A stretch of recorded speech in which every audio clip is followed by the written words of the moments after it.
Here I have Motorola Moto G24, and today I'm going to show you how to transfer files from internal storage to SD card on this device.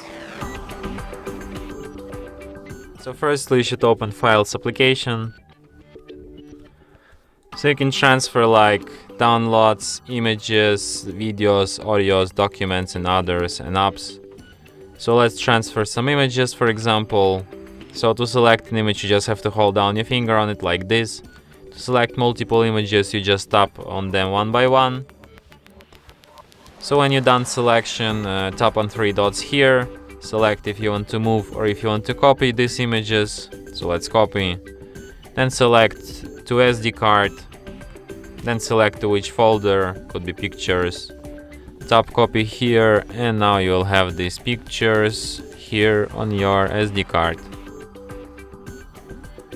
So yeah, and that's it. Thanks for watching. If you find this tutorial useful, don't forget to hit that like button and subscribe to our channel.